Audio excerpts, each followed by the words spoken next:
Guys, today's build, a lot of people are not gonna like, and I'm actually ready for the comments, okay? But this, and mark my words, this is the absolute best value gaming PC on the mid to high end you can build in 2025 and early 2026. And yes, it is an Intel PC build. Now the core of this build is this little CPU here. So this is the Core Ultra 5 225F, a locked CPU, which apparently at launch, the only purpose of was to be very energy efficient.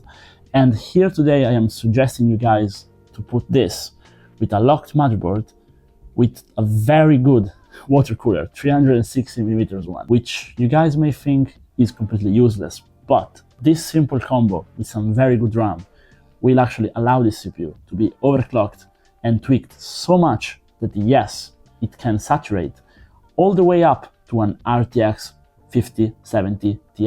Now, I'm not saying you guys need to buy this GPU, I'm just saying this is the top end for this pairing. Of course, you're very welcome, and actually I suggest you go out there and buy, for example, a second-hand RTX 4080 or a cheaper GPU which you can find for a better price. But here today, I got an insanely good deal on a PNY non-RGB RTX 5070 Ti, so I got it for this build. Basically, the same build allows you to put, if we really want to go cookie cutter and make it the best value for money for most of you, an RX 9070 XT if you like AMD cards, or very easily an RTX 5070.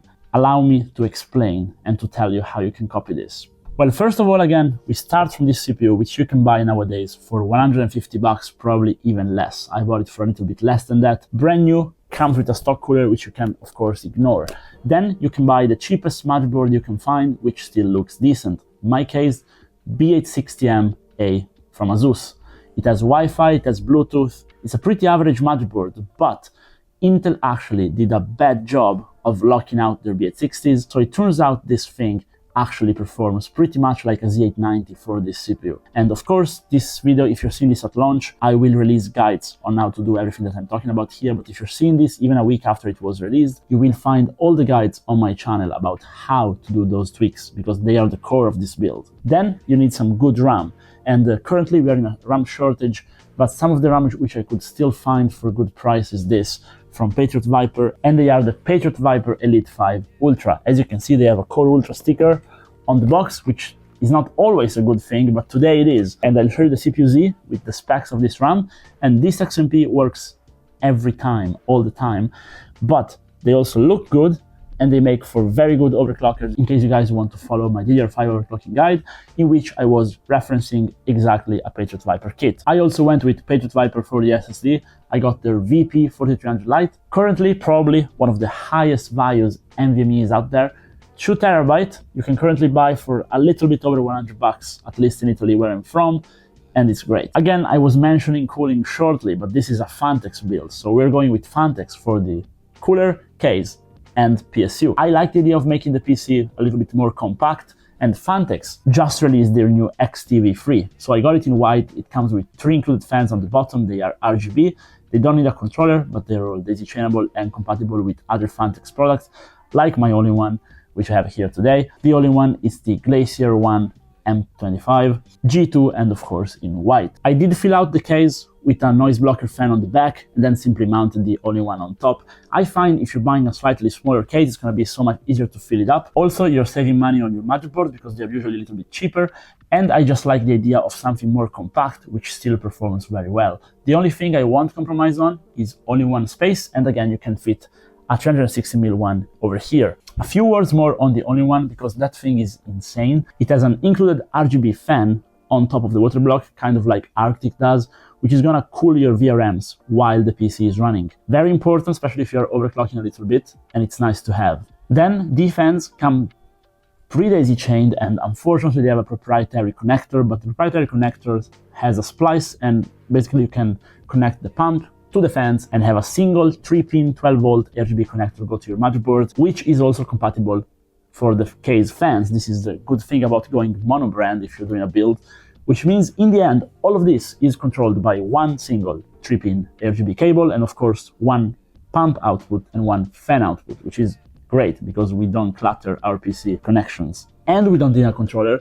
which also means we don't need a SATA cable, which means we can just enjoy the sleeved cables on this Phanteks G8850 for our motherboard, CPU, and GPU. Now, this power supply, I love it. It's currently my favorite out of the box white PSU with white cables, because usually you get those ugly flat cables, which we've seen in the Thermaltake Tough Power on the channel recently of same segment. But these are proper sleeved cables with proper combs, and the combs are also pre-mounted, and they are two-piece combs. So what happens usually with sleeved cables is you put them in one way and you end up seeing the combs on the other side, which look pretty ugly. Whereas with these, there's no other side. They look full. You basically click them in, and you can also add more. They give you a lot in the box. But the fact they are pre-mounted means you can build the PC a lot faster. And if you're someone like me who builds a lot of PCs, it's great. You can get a very premium looks without putting the hours in. Also, I really like how they made the inside of their 12-volt high-power cable a very light blue. I think it looks very cool. Specs-wise, well, 80 plus gold, ATX 3.1, fully modular, and they give you 8 years of warranty. So yeah, it's a very strong unit. In this case, however, we have to mount it in a very strange position, which I actually like. And I actually like how they designed the case around this. So PSU is actually mounted in aquarium style, but on the other side of the case, they have relocated it, which makes for a lot easier cable management. Even as someone who rarely does proper cable management, this PC came out very clean in the back, and it's mostly thanks to the PSU position. However, PSU mounted here very often results in more dust or in worse thermals, but what they've done here is they have isolated it. So if you take a look at the back panel, we actually have some mesh on the back. That's where the air goes in.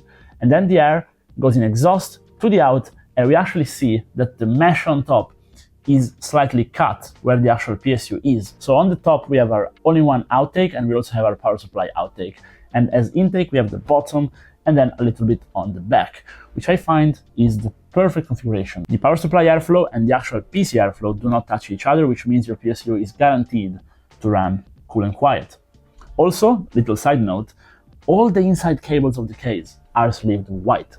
A lot of PC manufacturers, they make very nice white case and then they forget some black details. If you're going all white, do it well. Now, yes, in the end, I went with a black GPU, but just because it was cheaper, again, I got a steal on this 5070 Ti, and I paired it with a black and white motherboard to actually still make it look cool as well as the RAM. So how much can a PC like this cost? Well, it's gonna be very much dependent on which GPU you get. With the pricing I got, for just a little bit over 1,000 bucks, you can put this together, but this is very unrealistic. I got a very good deal on my GPU. But if you guys go ahead and actually get cheaper GPU, or again, 9070 maybe from AMD instead of this, you can definitely do it, because CPU is so cheap and Phanteks is selling this stuff, again, very cheap. The XTV3 is way too cheap to be this nice looking of a case. After you've built this computer, you need to tweak it, okay? You need to undervolt your GPU. You actually don't have to do that, but you need to tweak your CPU. Again, I will have guides out there. And after doing all that, the kind of performance you can expect is absolutely insane. This thing maxes out at 1080p, Apex Legends at 300 FPS locked, and even at 1440p,